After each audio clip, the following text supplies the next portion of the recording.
कुठल्या गटाचे, कुठल्या जातीचे, कुठल्या पातीचे, कुठल्या धर्माचे याचा विचार केला. उज्ज्वला योजनेवरून गॅस कनेक्शन देताना कुणाला गॅस कनेक्शन देतोय त्यांनी आपल्याला मतदान केलं होतं का, आपल्या उमेदवाराला मतदान केलं होतं का, हे मोदी साहेबांनी नाही पाहिजे.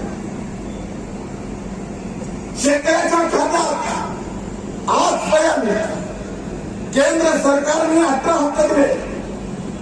18 हप्त्यातले आपल्यापैकी 6,000 रुपये कुणा कुणाच्या खात्यावर आले. इमानदारीने हातवर करून सांगा बरं, काला हातवर मिळाले ना. आता आमच्यावर आरोप केला जातो की आम्हाला काय दिलं का. 70 वर्ष राज्य करताना या मायबाप शेतकऱ्याची आठवण कुणाला झाली नाही. वर्षाला 6,000 रुपये 18 हप्ते म्हणजे आजपर्यंत या देशातल्या शेतकऱ्यांना 21